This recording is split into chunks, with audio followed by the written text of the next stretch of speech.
thought I've had for some time is we do the bad things even though we know they are bad. Like, why do we repeat the bad habits? Why do we keep on doing the bad habits, like scrolling, like playing video games, like watching movies endlessly and eating junk food and such, when we know that we should do better things, when we know that those aren't the things we should do? And what I've come up with is our brains forget the pain we felt after doing it.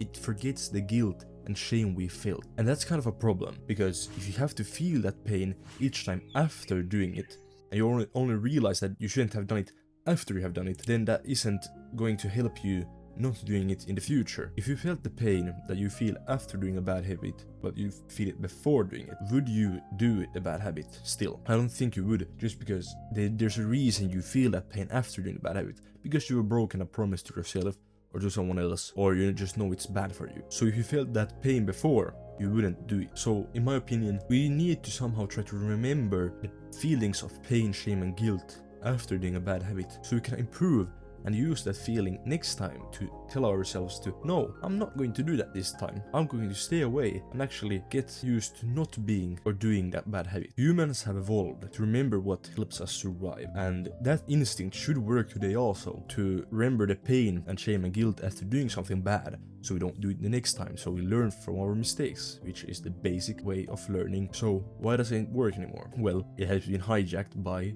social media companies, by sugar, by new kinds of stimulants these days. So because you spike your dopamine too high, your brain just chooses the easier option. It chooses the option it wants to do. And what does it want to do always? Well, the easiest thing. And the thing that has the most dopamine is often the worst thing. The things that are good for you often have delayed gratification and also less dopamine, because you don't need to spike your dopamine that high. After doing the bad habit, you feel the sense of pain, shame and guilt for a little bit, maybe 5-10 minutes, but then you start doing something else and then you forget it. That's pretty quick for something that you feel hurt your identity. So just to feel and just to forget that directly is really weird. But at the same time, it doesn't help you to also stay thinking about the thing you just did. You need to move on and keep on trying to not do that the next time. And for that, the pain is good to remember. So we need to remember this feeling of pain and use it to improve our existence, not to numb it and just forget about it. Forgetting to forgive yourself, that's a better way of forgetting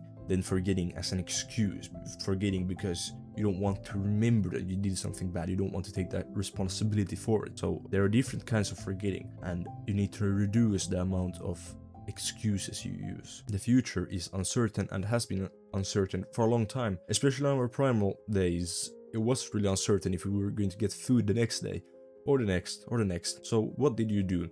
Well, obviously, you ate as much as you could this day, because this is the thing you actually have in front of you. You know that this exists. You don't know if tomorrow's food will exist. But in today's day and age, when everything is overflowing, that is not good for you to eat as much as you can now. So these systems of dopamine have been hijacked and are spiked in today's day and age, because most people then have these ideas that you should relax today, you can relax today, you can enjoy some good food, do bad habits, whatever today, and tomorrow you put in the more work. Tomorrow you will do it. Well, when tomorrow comes, you don't. Why? Because then you think, oh, well, today I can relax and I don't have the feeling or whatever. That's instant gratification. And that's what we try to avoid in self-improvement. Self-improvement goes against the grain. You meditate to have more clear thoughts. And these decisions and these thoughts you have, they help you decide that, no, I will do delayed gratification. If I feel that, oh, well, I want to relax today and I have some really deadline thing I need to do, well then, no, I do the deadline now before and then I relax afterwards. This helps in two ways. First of it, you get the deadline things done, and you actually also get to relax the same amount of time, or even more. And the second thing, you don't have the stress about just having the deadline thing still to do and the guilt that you didn't do it. Self-improvement is about doing the work today and maybe not enjoying it tomorrow or the day after that or the day after that, but one day enjoying the rewards of your hard labor. Not doing instant gratification, it's reducing instant gratification. You should think about everything as making your future self proud. You don't want in 1 year, 2 years, 5 years, 10 years to look back and hate yourself because you did the instant gratification things and put all the strain on your future self. Put every single thing they need to do on them. You said to yourself that, oh, well, I don't need to go to the gym today for 1 hour. Instead, I'll go tomorrow for 2 hours. And then it becomes 4. And hey, then whatever, that's a stupid idea, but it's still just putting the strain on your future self. The right way to go about it is helping your future self. You want to remove as much stress, as much anxiety, as much strain as you can from your future self. So you do that by putting in the work today. You train today. You eat well today. Tomorrow you may see if you can do something else, but it's always about the present moment. Stop thinking about tomorrow. Stop thinking about the past. Stop thinking about tomorrow. Think about now.